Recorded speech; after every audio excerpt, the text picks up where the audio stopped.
Well, thanks for the music. And now we're going to spend some time in the Word as we usually do. If you don't have a Bible close by, you might grab that, and we'll be in Exodus again in the last part of the book. But as we get started, I have some images here that are kind of once upon a time images in a galaxy far, far away. I hope you haven't forgotten those days when we could meet together. But these are images of people in our community who contribute in a lot of different ways, setting up chairs, setting up the sound equipment, coming early to do that, washing dishes, staying late to do that, people leading in worship, and different people who contribute in that way. And I realized when I was looking for pictures that I don't have any pictures of the Sunday school or of the nursery. So I'm going to have to try to find some of those pictures. But these are simply what it takes for a community, even a fairly small community like ours, to operate. And so on any given Sunday morning, there could be as many as 8, 10 or more people involved besides just what I am doing. And one of the things, the reason I can show these pictures is because these pictures are in the file, so to speak. It's in the file. So that's kind of the phrase we've been thinking about for the message this week. It's in the file. There's a memory of these people doing things that contribute to something bigger than themselves. And so I hope today's message will actually be a little bit different maybe than some of our other Exodus sermons. I tend to look at kind of the big picture, the flow of God's story, and tend to make what I think are important theological points. And I think they are practical because we need to base our life on the truth. But I hope today's message we can really get down into your lives and how you look at your life and perceive yourself, and you can better see yourself as an individual in what God is doing. Well, last week we were talking about the tabernacle, and today we're still thinking about that big section in the book of Exodus, the tabernacle, but we're going to look at a particular sort of detail that emerges in that story. But I made the point last week, and you can kind of see it here, where the tabernacle fits in the flow of Exodus. And so there were 6 chapters that give a lot of details about the tabernacle. Here, God gave these details to Moses about what the tabernacle was supposed to look like. And at the end of that section, God also tells Moses that he has given particular workers special ability who can sort of oversee the construction of this tabernacle. But then in the middle of the story, there's what's going to come up in the next few sermons, this critical and sad incident of the people's rebellion that's going to require repentance and then restoration. But then we're going to get back to the tabernacle story. And that's really critical in the flow of the story, because the point of that, part of the point of that is that in spite of the people's sin, in spite of their rebellion, God is still willing to live with them. His tent is going to be in the midst of their tent. And so there's incredible grace seen there when we get the last part of Exodus, where once again we go through all the details of the tabernacle. But it's an example of this sort of central verse that we looked at the beginning of this series, where the Lord, Yahweh, kind of gives his own creed about himself. And he says, the Lord God, Yahweh God, the compassionate and gracious, slow to anger and abounding in loving kindness and truth. And so we see that truth not just in these words, but in the flow of the book of Exodus. And one thing you might note briefly, some of the design or artistry in the text. So when we get to the last part of that tabernacle section, it ends with a comment about the skilled workmen that are given. And then the Sabbath is emphasized. Then when we come to the last part of the book, we see that order somewhat reversed. When we turn again to the tabernacle section, we see the Sabbath emphasized, and then we see these skilled craftsmen that God is going to use, and then the details of the tabernacle. But what especially we are focusing on today is this little, it seems like a small part of the story, but I want to try to show us how it actually fits in the bigger story, but is also very practical for us. And it's about these skilled workmen or craftsmen that God uses in the building of the tabernacle and what we can learn from this. So in Exodus chapter 31, the first few verses, and they're on the screen for you, it says, "Now the Lord spoke to Moses, saying, See, I have called by name Bezalel, the son of Uri, the son of Hur, of the tribe of Judah, and I filled him with the Spirit of God, in wisdom," that's an important Bible word, "in wisdom and understanding and knowledge, in all kinds of craftsmanship, to make artistic designs for work." He's filled with the Spirit in order to use his hands to create physical objects. To make artistic designs for work in gold, in silver, and in bronze, and in the cutting of stones for settings, carving of wood, that he may work in all kinds of craftsmanship. And behold, I myself, God says, have appointed with him Oholiab, of the son of, I hope I'm pronouncing this close, Hisamach, of the tribe of Dan, and in the hearts of all who are skillful, I have put skill, that they may make all that I have commanded you, the tent of meeting, the ark of testimony, and then it goes through the list of all the different objects that are become part of this tabernacle. And so you see these names in the story, and that they are recorded in the story. And then after we come to this, the scene of the rebellion and the restoration, in chapter 35, we go back to the details of the building of this tabernacle. And I hope you'll bear with me, because I'm going to sort of read through most of Exodus chapter 35 and part of chapter 36, because it's critical, all the details that are said here, the different ways in which God is going to use people to contribute to his work. So after there's this reinforcing of the Sabbath law, it says, Moses spoke to all the congregation of the sons of Israel, saying, This is the thing which the Lord has commanded, saying, Take from among you a contribution to the Lord. Whoever is of a willing heart, let them bring it as the Lord's contribution. Gold, silver, bronze, blue, purple, scarlet material, fine linen, goat's hair, ram skin dyed red. Again, like I said last week, my translation says porpoise skins, probably a different sea creature. Acacia wood, the oil for lighting, spices for anointing oil and for the fragrant incense, onyx stones and setting stones for the ephod and for the breastplate. So all these different things are contributed. Now, one of the things that's interesting here is this is going to be a free will offering. There's going to be, for the upkeep of the tabernacle, there's going to be what is basically I don't know if we should use the word tax, but it's kind of a religious tax that everyone is required to contribute for the ongoing ministry of the tabernacle. But this is not that. This is a free will offering where people, as their heart is moved, as they feel like they want to contribute, these are the things that they can contribute. And then in Exodus 35, verse 10, it says, Let every skillful man among you come and make all that the Lord has commanded.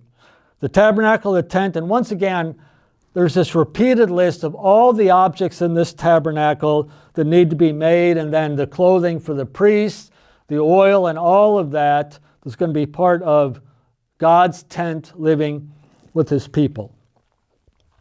So it says in verse 20, Exodus 35, Then all the congregation of the sons of Israel departed from Moses' presence, everyone whose heart stirred him, and everyone whose spirit moved him, came and brought the Lord's contribution for the work of the tent of meeting, and for all its service, and for the holy garments. Then all whose hearts moved them, both men and women, came, and they brought brooches and earrings and signet rings and bracelets, articles of gold. So did every man who presented an offering of gold to the Lord, and every man who had in his possession all these different things. They made this contribution out of a willing and joyful heart. And I imagine part of their joy at this point has come from the fact that God has forgiven them. And it's the goodness of God that is leading them to these acts of giving. Now, if I were a certain kind of pastor, this would be a good time to kind of flash up on the screen, the church bank account, and to say, hey, by the way, why don't you be like these people and, make a contribution to the work of the church? I'm not that kind of pastor, so I won't do that now. But in any case, you can keep that in mind. But people are willingly, out of a free heart, it's not a required thing, but out of what they feel led to give, they are contributing to this project that God has put them on, building this tent where God can live with them.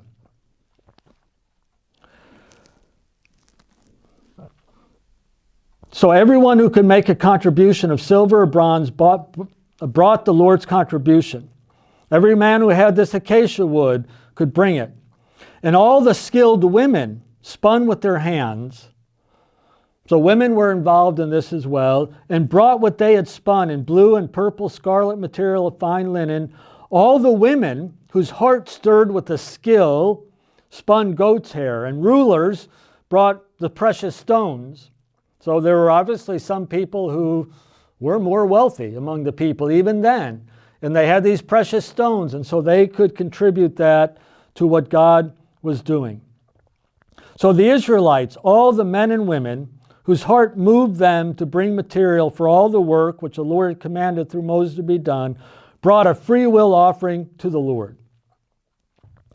Then in verse 30, it says, Then Moses said to the sons of Israel, See, the Lord has called by name Bezalel, the son of Uri, the son of Hur, of the tribe of Judah. And he has filled him with the Spirit of God and wisdom and understanding and in knowledge and in all craftsmanship. This is the same thing that was a few chapters before, but it's just being repeated. To make designs for working in gold and silver and bronze, cutting stones and so forth. He has also put it in his heart to teach. Both he and Aholiab, the son of Ahisamach, of the tribe of Dan. That's an interesting little detail there that I want to just spend a moment reflecting on, because as we think about how the Spirit works and how we are engaged in God's work, it's fascinating to me that the Bezalel and Aholiab were not just given this skill to do, but also the skill to lead and manage and to teach other workers. And this is what to me is fascinating. The text said that these other skillful workmen were given a God-given skill. So what they were able to do, God was involved in. So they had a God-given ability, and yet they still needed to learn and develop. They still needed the mentoring and the teaching of Bezalel in order for their God-given talent to be fully used. And this is an important lesson, I think, that we find all through the Bible about when the Spirit is moving, when God does something, almost always He does it through people. And when you see the Spirit in action, what you see is human activity. There's a human element in what the Spirit is doing. And just because a person has some natural gift and it's a spiritual gift, it still can be and needs to be developed. There's always a human element in what God is doing. And so these skilled workers still need help, teaching, and training. I want to be careful not to kind of get up on a soapbox here and go too far beyond the passage, but I've talked before about kind of being more spiritual than the Bible is, or having a misunderstanding of how the Spirit works. And so, for instance, I know sometimes some preachers have this super spiritual view of what they do, and they get up on Sunday morning and with no preparation, it's like, whatever the Spirit, leads me to say, that's what I'm going to say. Maybe, but I think when the Spirit gives the gift of teaching, what He enables people to do is to sit down and to study, and to spend time with books, and to spend time in reflection, and to receive teaching from others. The spiritual gift of teaching is connected to human effort. And the Spirit doesn't necessarily negate, the role that we play in it, the training that we play in it. Again, this is going a little bit beyond the text, but I was just reflecting on, our current situation, and all sorts of people are giving advice about what to do. And, as God's people, we might want to think, well, I just want to find the most spiritual person I can find who can tell me how I should, behave in the midst of this virus. Here's my advice, for instance. If you want to know whether or not to wear a mask, don't go to a pastor. Go to a doctor who's done the research. You know what I'm saying? Find someone who knows what they're talking about, who's studied, who has the intellect and has done the work that can give us advice about whether or not to wear a mask. If you want my advice as a pastor, I'm going to say, Latvia says put a mask on in public transportation, so put a mask on. Okay, I don't know if it helps or not. Put a mask on. Okay, but seriously, I mean, if I'm, if I have a medical condition, I want to go to a doctor who's studied well at a school of medicine. If he's also a Spirit-filled man, that's all the better, okay? But a Spirit-filled man who hasn't gone to medical school, generally, I don't want him cutting me open, okay? You know what I'm saying? And I think you understand what I'm saying. My point is simply that when the Spirit is moving, it can also look like natural human activity. And so if we saw these workmen working on the tabernacle, we would see their hands moving and they're talking about it. They're taking the normal steps, and we might see Bezalel giving advice to someone who's already skillful, but God has given him the ability to enhance that skill, and he's just going to use human words to speak to the other workmen to help them to do this. And anyway, it's just fascinating to me that Bezalel is also given this ability to teach others and to help maximize their gifts through some natural means. So he's also put it in his heart to teach. Both he and Aholiab, the son of Ahisamach of the tribe of Dan, he's filled them with skill to perform every work of an engraver, designer, embroiderer, and all through that again. Then in chapter 36, verse 1, now Bezalel and Aholiab. And at that point, I'm like, are you freaking kidding me? Bezalel and Aholiab, Bezalel and Aholiab. This is the third time in 8 verses, where the text says Bezalel and Aholiab. And I'm like, okay, I'm sick of that name. I got it already. Bezalel and Aholiab. They've been given these gifts. But that's the point. That's the point. God notices these men, and God records these men. Their ability, their contribution is noted. It's in the record, it's in the file, and it's here, and it's repeated to us how these men are contributing to God's word. So Moses called Bezalel and Aholiab and every skillful person in whom the Lord had put skill, everyone whose heart stirred him to come to the work to perform it. They received from Moses all the contributions which the sons of Israel had brought to perform the work in the construction of the sanctuary. And they still continued bringing to him free will offerings every morning. And all the skillful men who were performing all the work in the sanctuary came, all the work that they were doing, and they came to Moses and said, enough, the people are bringing too much. And so Moses had to tell the people, stop, don't contribute anymore. That I imagine a lot of pastors would love to say that to people. Stop putting in the offering box. Okay, it's okay. But in any case, this was an exciting time, and I think people were experiencing the goodness of God and seeing the parts of the tabernacle coming together and being able to add to what God was doing. So my point here is that we're seeing all sorts of ways in which different people are contributing to what God is doing. And so part of the role that some people have is simply in giving the material that is necessary for the construction of the temple. That was their contribution. That was their way to be a part of, to partner with, and in this process of the tabernacle. And then others are performing the necessary work, the handwork. And of course, all of this is in addition to the role of Moses, to the role of Aaron, the high priest. It's in addition to the role of the other priests. It's in addition to the 70 elders, who are active in judging the people. And so you have this wide range, this diversity of ways in which people are contributing to God's work. And it doesn't all look the same. From person to person, it looks very, very different. And some people's names are recorded repeatedly. Other people, their name isn't recorded, but God saw. God recorded. Okay, it's in God's file. So this is part of what it means for them to be a kingdom of priests.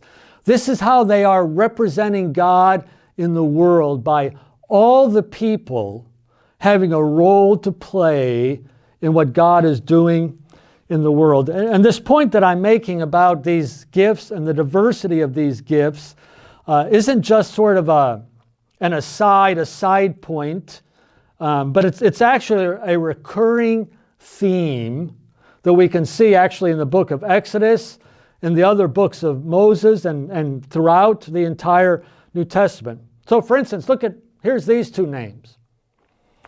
Shiphrah and Puah. Who in the world are they? Well, you've actually read their names before. They're found in Exodus chapter 1.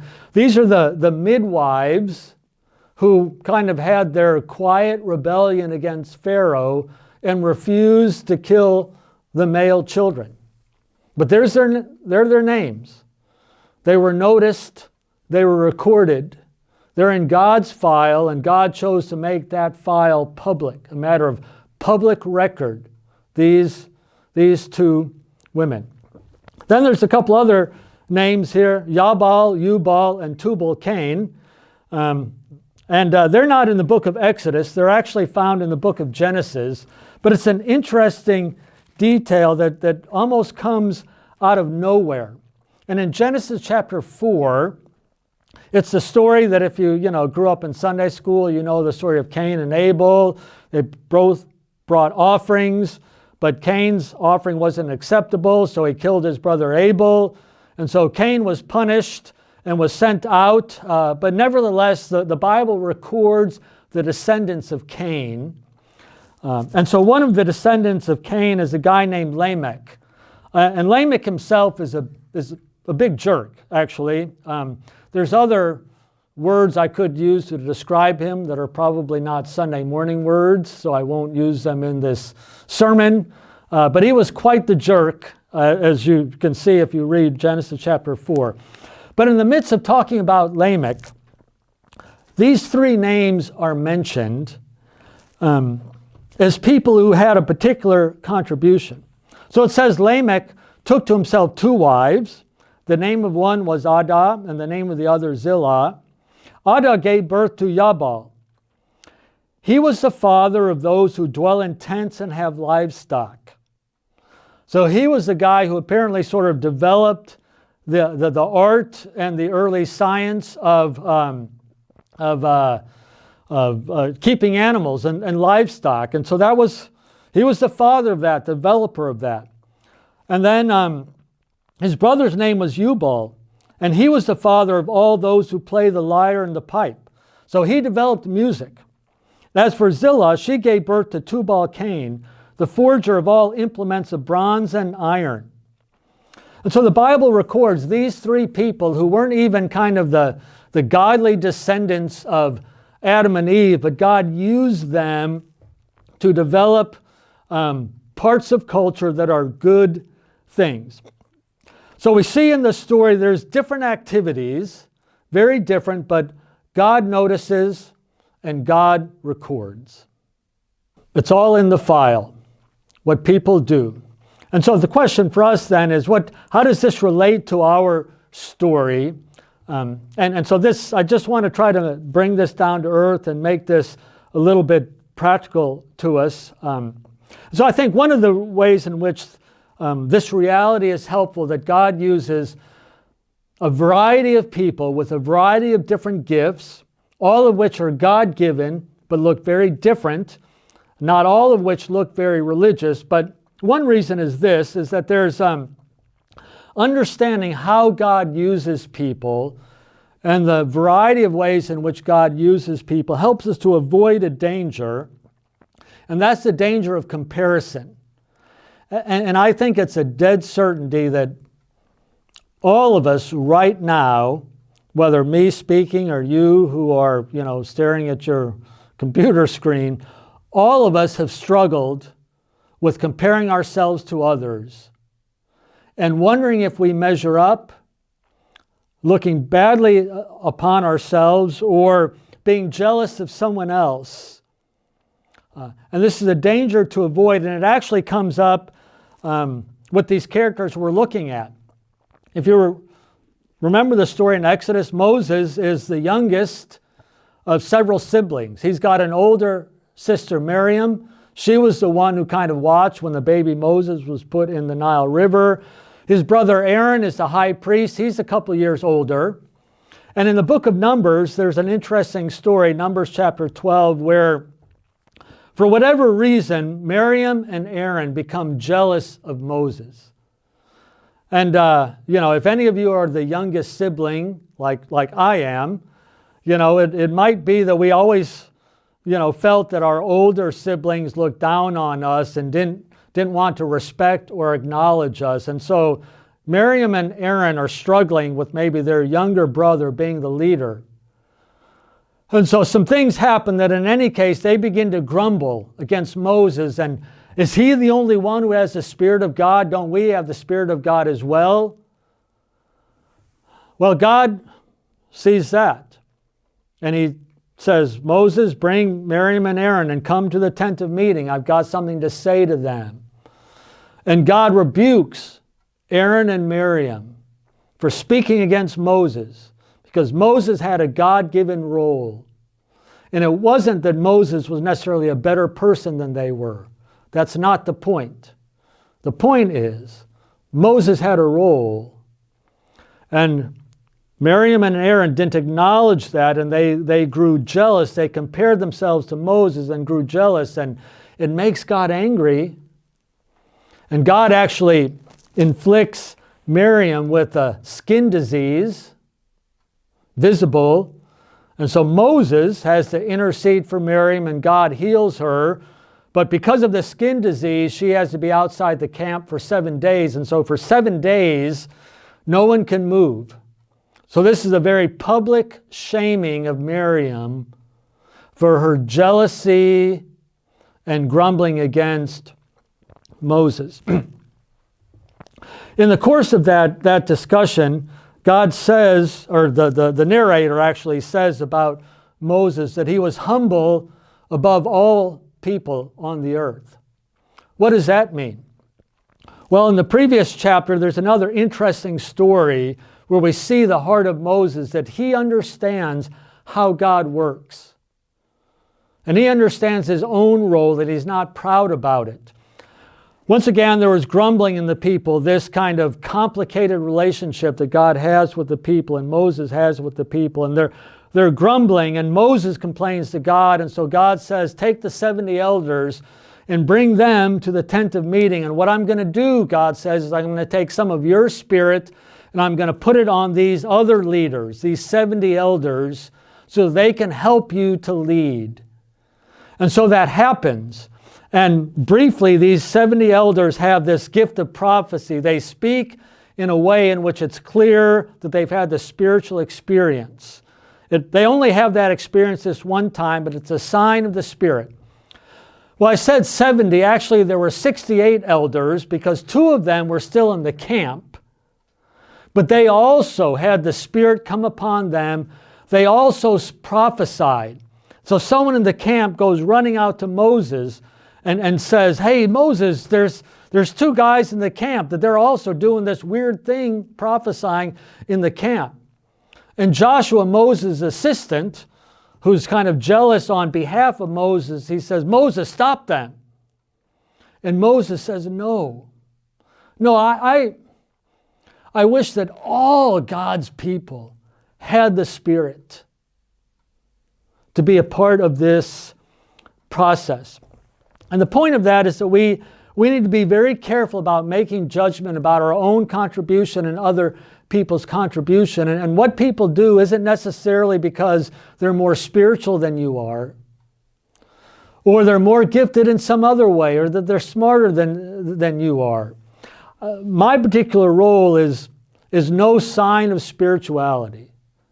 I am not more spiritually qualified to be the pastor of this church than someone else. I wish I were, but I'm not doing this because of some high spiritual qualification or any great number of gifts that I have. I'm aware, I'm very aware of my limited gifts. Okay, I'm doing this because this is the role God has given me for this time. It's no sign of something special about me. It's just what I'm supposed to do. And for you as well, you fulfill your role, people notice it or not. But we need to be careful not to compare our role to someone else's role. Because whatever our role is, God notices, God records. So there's a danger to avoid this comparison, and that's why we need to remind ourselves that God gives, through His Spirit, a variety of different gifts. Some look spiritual, some don't, but they're all from God. But there's an encouragement to remember as we think about Bezalel and Aholiab and their particular spiritual gift. And so it's this. Sometimes other people notice our contribution. Sometimes. But God always does. And sometimes other people value your kind of contribution. Not always. But sometimes people might value your unique contribution. But God always does. Okay? It's in His file. He knows the abilities He's given you. He knows who you are. And He notices how you can contribute. Of course, it is good for us to try to notice other people's contribution, whatever it might be. You know, the church work, setting up chairs, sound equipment, washing dishes, and Sunday school. But whatever it might be, it's good to notice that and to tell people, oh, I noticed what you did. Thank you for that. But even when God doesn't notice what you do, or even when people don't notice what you do, God does. He sees, He records, it's in His file. And then finally, as we think about how God uses people and the gifts that He gives, there's an active response that we have to the process, and that is to discover and to accept your role, not to long after someone else's role, but to accept your role and to activate it, to develop it. For some reason, a couple weeks ago, someone on a blog that I subscribed to referenced Simon and Garfunkel, a music group that is, a previous generation to many of you, but I really like Simon and Garfunkel. So I was listening to their music, some of their classic music again, and that led me to listen to some interviews about them. And I found out something about Art Garfunkel that I didn't know before. He said when he was 5 years old, he recognized that he had a special voice. And at 5 years old, at the age of 5, he said, I'm going to preserve that. I'm going to take care of that. And I'm going to develop that. It was a natural gift. I'm willing to say that it was actually a God-given ability that was given to a person who might or might not acknowledge God. But he recognized it, and he developed it, and he used it, and he gave a lot of delight to many, many people with that voice. And so we can recognize our role and develop it, and it might not look spiritual. If I'm remembering correctly, David's story in our church, he was quite young with an interest in airplanes, and he developed that, and that's a blessing to us. I mean, everyone probably in this experience of this service have been in an airplane. We are blessed by pilots who keep that airplane in the air. And in our church, there's Robert. He spent his entire career on aircraft engines. That's a good thing. I sure am glad that there are engines that work and someone wants to take care of the efficiency and safety. That, as far as I'm concerned, that's a God-given ability that someone like Robert has that blesses us. It might not look spiritual, but he uses that for the blessing of people. God uses people in a wide range of ways, and you do not have to look like anyone else. In fact, you ought not to look like anyone else. Discover how God wants to use you. Develop that. If it means going to university, go to university. That's what actually most of you are doing or will do. If you're interested in helping people physically, please pray, but go to medical school as well. Okay, and develop that as a God-given ability that you can be a blessing to people. Bezalel and Aholiab, their names are recorded. Your name might not be public yet, but God notices and God records and God delights in who He has made you to be. So this week, live in the joy of who you are and represent God by using those amazing gifts.